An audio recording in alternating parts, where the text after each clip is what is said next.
That was something that had never happened in my life either, and I didn't even know this at the time, and it was the most terrifying thing that I think anybody could ever go through. Deep in Michigan's forests, where ancient trees cast long shadows and legends whisper through the leaves, something extraordinary was captured on camera.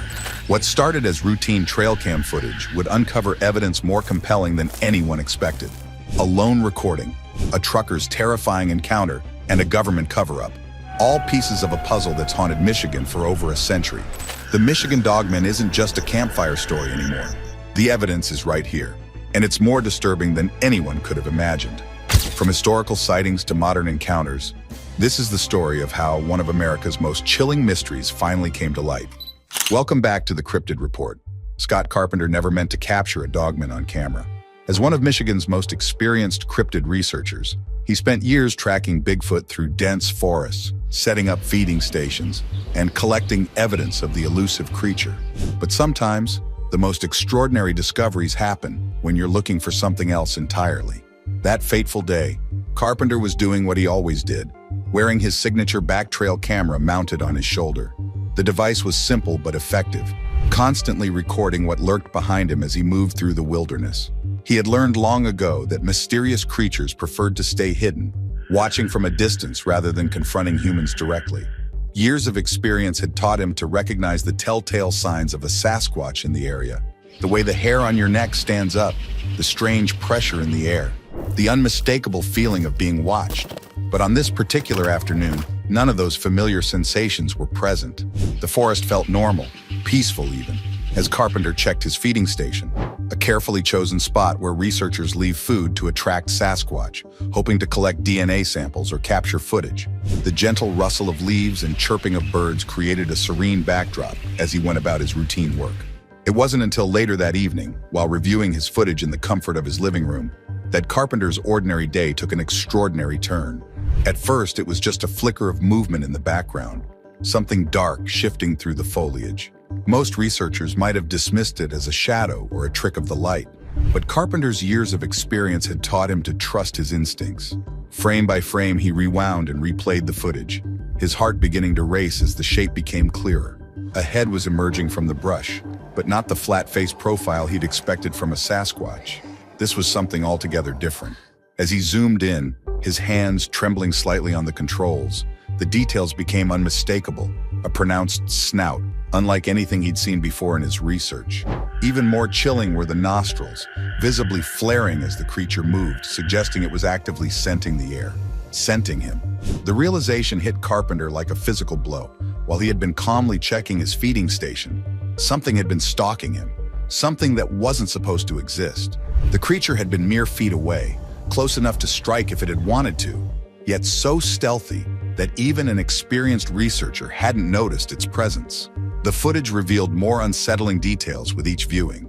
The way the creature moved showed clear intelligence, its movements deliberate and calculated. This wasn't the random wandering of a curious animal. This was a predator, carefully assessing its surroundings. The fact that it had chosen to follow behind him, staying just out of his peripheral vision, suggested a level of tactical thinking that sent chills down Carpenter's spine. What made the encounter even more remarkable was the clear difference between this creature and the Sasquatch he'd spent years studying. The dogman's features were unmistakably canine, yet its behavior displayed an almost human-like intelligence. It moved with a predator's grace, but showed the strategic thinking of a skilled hunter. As Carpenter's footage began circulating among serious researchers, it raised more questions than answers. Why had the creature chosen to reveal itself that day? Was it merely curious, or did it have more sinister intentions? And perhaps most importantly, how many other times had it or others like it been watching, just out of sight, while humans remained blissfully unaware of their presence? But if you think a mysterious creature caught on camera is unsettling, wait until you hear what happened when a Michigan truck driver came face to face with one of these beings and lived to tell about it, though he might have wished he hadn't, considering who came knocking on his door afterward. Have you ever wondered what you would do if you encountered something impossible on a lonely stretch of road, something that defied everything you thought you knew about the world?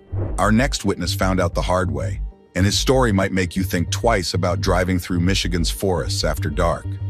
Joe Barger had faced combat during his 6 years in the Army. But nothing could have prepared him for what stalked his truck through Michigan's Manistee National Forest. Even years later, the memory of those 20 seconds makes his hands shake. Hauling 43,000 pounds of paper through familiar roads, Barger had no idea he was about to become part of a mystery that would draw the attention of forces far beyond the local police. When his air pressure gauge started acting up, Barger did what any experienced trucker would do. He pulled over to fix it before darkness fell. The repair itself was routine, just 5 minutes under his trailer near the back brake chamber. But that's when the atmosphere shifted. The forest sounds changed, replaced by a vocalization that made his combat-trained instincts scream danger. Something was moving between the trees, shadows that seemed too deliberate, too purposeful to be ordinary wildlife. Professional to the core, Barger finished his repair and got back behind the wheel. Sitting 9 feet up in his cab, he felt a false sense of security until he glanced in his side mirror. What he saw there defied explanation. A massive wolf-like head, nearly as large as his window, running alongside his truck at 25 miles per hour, on 2 legs.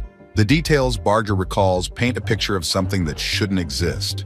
Brilliant white teeth with 3-inch fangs, piercing yellow eyes that held an unsettling intelligence, and human-like hands 14 inches wide. Most chilling was its expression, not the mindless aggression of a wild animal, but something that looked almost like hatred. When Barger pulled his .45 caliber handgun and fired, he was certain his point-blank shots had found their mark. The creature went down, disappearing into the roadside weeds. But what happened next would turn this already incredible encounter into something far more sinister. Long before Barger's terrifying encounter, the Michigan Dogman had been leaving its tracks through the state's history. The first documented sighting in 1897 near Buckley set a pattern that would repeat for over a century. Mysterious deaths, unexplained tracks, and encounters that left witnesses forever changed. The case of a local widow in 1907 marked the beginning of a darker chapter. Her reports of dogs making banshee-like howls outside her home might have been dismissed as ordinary wolves, except for what happened 10 years later. A sheriff stumbled upon a scene that defied rational explanation. An abandoned wagon in the middle of a dirt path, its horses dead from what a veterinarian would later determine to be pure fear. No wounds, no poison, just the terrifying evidence that these animals had seen something so horrifying that their hearts simply gave out. What makes the Michigan Dogman unique among cryptid legends is the remarkable consistency of witness descriptions across more than a century. From those early encounters to modern-day sightings, the details remain eerily similar. A creature standing 7 feet tall with glowing amber or blue eyes, a human-like torso, and a scream that witnesses say haunts them for years afterward. The pattern of encounters reveals something crucial about this creature's behavior. Early sightings often involve men working alone in the woods, but as Michigan's population grew, the Dogman adapted. It began appearing on isolated roads, near homes, and even in semi-developed areas. Rather than retreating deeper into the wilderness like most animals would, it seemed to follow the edges of human civilization, as if studying us. One particularly compelling case from 2016 showcases this adaptive behavior. A resident known as Brad was simply shoveling snow when he heard a splash in a nearby creek. What he saw next challenged everything he knew about natural wildlife. A 7 to 8 foot tall creature with glowing amber eyes that didn't just run away, but seemed to travel through the treetops themselves, creating a cascade of colliding branches in its wake. These historical accounts build a picture not of random encounters, but of a creature that has evolved alongside human development, learning and adapting its behavior to remain hidden while staying close enough to observe. The consistency of these sightings across generations suggests something far more complex than mere folklore or mass hysteria. As we peel back the layers of this mystery, we discover a strange twist in the Dogman story, how a simple radio prank unexpectedly tapped into decades of suppressed encounters, bringing hidden truths into the light. But more importantly, it raises a disturbing question about what might be lurking in the shadows of our modern world, watching and waiting while we remain blissfully unaware of its presence. Sometimes truth emerges from the most unexpected places. In 1987, Traverse City radio DJ Steve Cook sat in his studio, crafting what he thought would be just another clever April Fool's prank. With his morning coffee growing cold beside him, he pieced together lyrics about a mythical creature, blending local legends with his own imagination.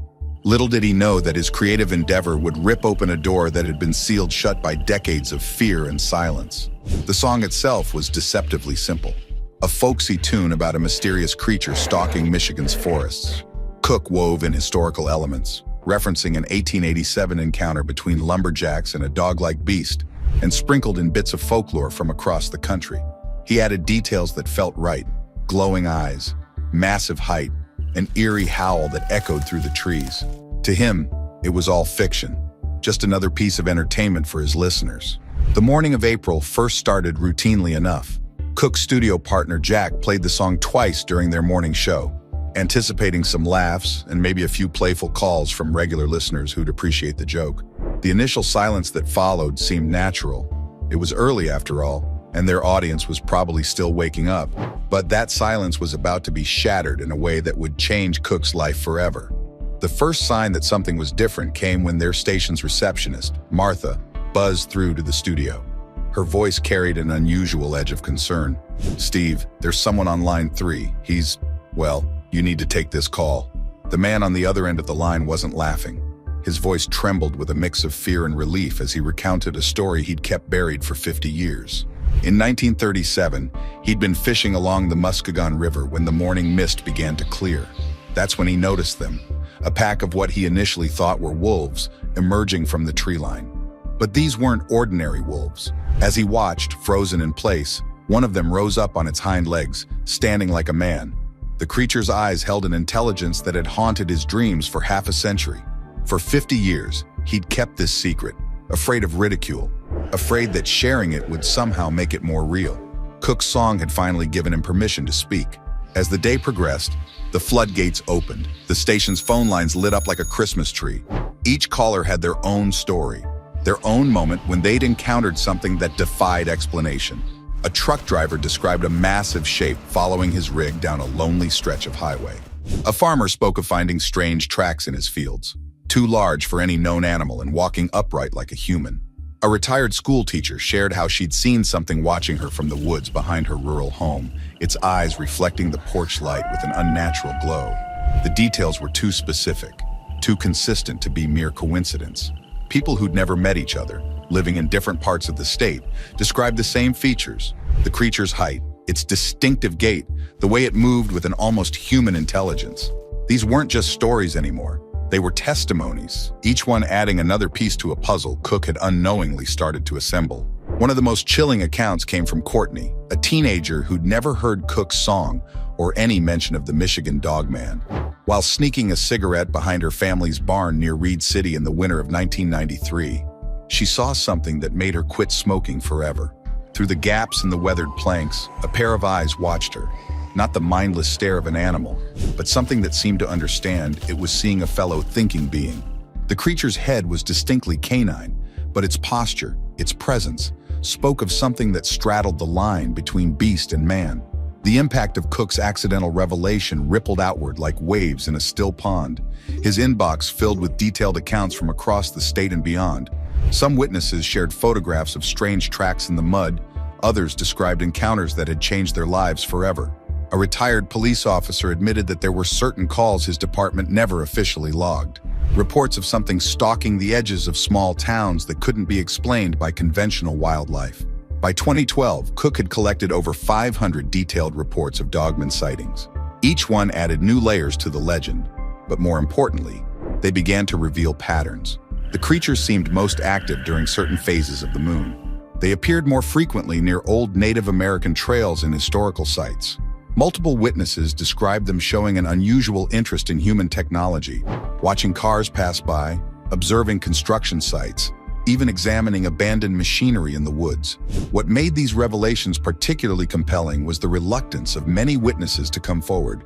These weren't attention seekers or pranksters looking for their moment in the spotlight. Many were respected community members, doctors, lawyers, business owners, who had everything to lose and nothing to gain by sharing their experiences. They spoke up not for fame or profit, but because they felt a deep need to finally acknowledge what they'd seen, to share the burden of their secret knowledge. But as these stories emerged from the shadows, they began to attract attention from unexpected quarters. While local media treated the phenomenon as fascinating regional folklore, Other entities showed a more serious interest. Government agencies began requesting copies of witness statements. Wildlife officials started asking unusually specific questions about sighting locations. Some witnesses reported strange visits from men who seemed more interested in who they'd told about their encounters than in the encounters themselves. As we pull back the curtain on the final chapter of our investigation, we discover that Cook's April Fool's joke may have done more than just collect stories. It may have exposed a truth that certain powerful organizations had been working to keep hidden. The government's reaction to these revelations suggests that perhaps there's more to the Michigan Dogman than even the witnesses themselves realized, leading us to wonder who really controls the secrets lurking in our state's forests. The transition from local legend to national security concern happened quietly, like most government operations.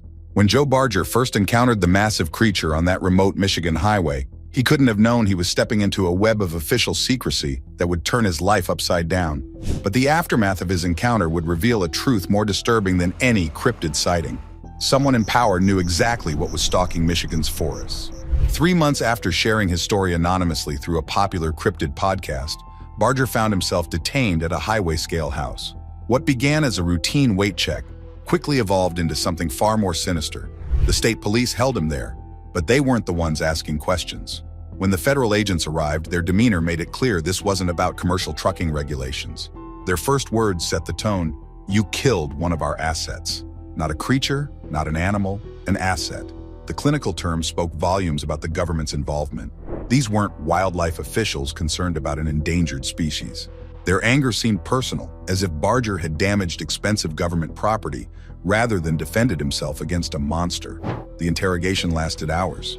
The agents knew details about the encounter that Barger had never shared publicly, including the exact location and time. They had somehow traced his anonymous podcast interview back to him, suggesting a level of surveillance that went far beyond normal law enforcement capabilities. Their questions focused not on proving or disproving his story, but on who else he might have told and what evidence he might have retained.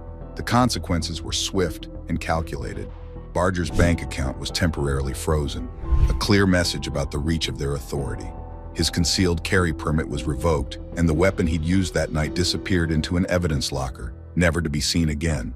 The message was clear: stay quiet or things could get worse.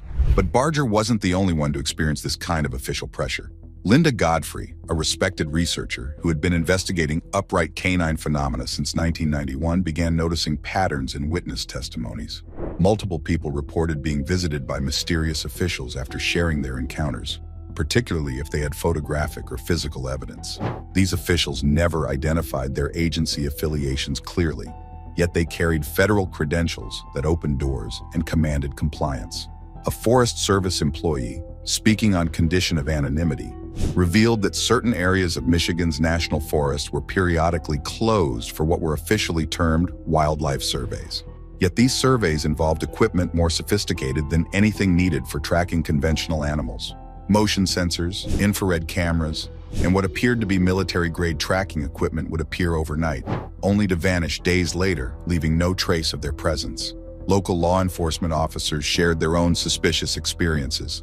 Several reported being instructed to refer any unusual animal sightings to specific federal contact numbers rather than handling them through normal wildlife management channels. These numbers weren't connected to any publicly known government agency, and calls were never returned through official channels. Perhaps most telling were the patterns of land acquisition around areas with frequent Dogman sightings. Through various federal agencies, the government had been quietly purchasing or seizing private property near reported encounter sites. Official reasons ranged from environmental conservation to national security concerns, but locals noted that these acquisitions often followed clusters of sightings. A retired military contractor speaking through encrypted channels suggested that the government's interest in the Michigan Dogman might be more than mere curiosity. He spoke of classified programs dating back to the Cold War, exploring the potential military applications of unusual biological specimens. While he couldn't provide specific details without violating multiple security agreements, he hinted that certain agencies had long been interested in creatures that displayed both animal strength and human-like intelligence. The technological sophistication of the surveillance became apparent when researchers attempted to document Dogman activity. Professional-grade trail cameras would mysteriously malfunction in certain areas. Digital photographs would become corrupted, showing clear signs of electromagnetic interference. Even more disturbing were reports of witnesses finding their phones and computers compromised after sharing their stories online. Native American elders from the region added another layer to the mystery. They spoke of ancient agreements, treaties that went beyond land rights to include provisions about certain territories being off-limits during specific lunar phases. These restrictions, passed down through generations, aligned eerily with modern Dogman's sighting patterns. When asked directly about government interest in these agreements, many elders would fall silent, suggesting that even these ancient pacts had been subject to official pressure. As researchers dug deeper, they found evidence of coordinated information control. Local newspapers that had once freely reported unusual animal sightings began receiving calls from media consultants, advising them to tone down coverage. Academic researchers who showed interest in the phenomenon would find their funding mysteriously cut or their attention drawn to other projects through suddenly available grants. This pattern of official interference suggested something beyond mere cryptid coverage. The government's response, swift, coordinated, and heavily resourced, painted a picture of an organization protecting not just a secret, but an investment. The term asset, used by the federal agents who confronted Barger, took on new meaning in this context. Were they merely trying to contain public panic, or were they protecting something they had helped create? Yet despite these efforts at containment, the truth continues to emerge through the cracks in official silence. Each new witness, each piece of evidence that escapes suppression, adds to our understanding of what might really be lurking in Michigan's forests. And as technology advances, making it harder to hide such secrets, we must ask ourselves, what else might be hidden in plain sight, protected by layers of official denial and bureaucratic misdirection? The Michigan Dogman may be more than just a creature. It might be the key to understanding just how far some organizations will go to keep their secrets in the shadows. The evidence is undeniable, whether it's terrified witnesses over the centuries, mysterious government agents silencing the truth, or that haunting trail cam footage that started our investigation. Just think about it. Something is still out there, lurking in Michigan's forests, watching, waiting. What would you do if you found yourself face to face with the Dogman? Drop your answer in the comments below. And hey, if you love uncovering the truth behind history's most haunting mysteries, smash that subscribe button. There's so much more to uncover together.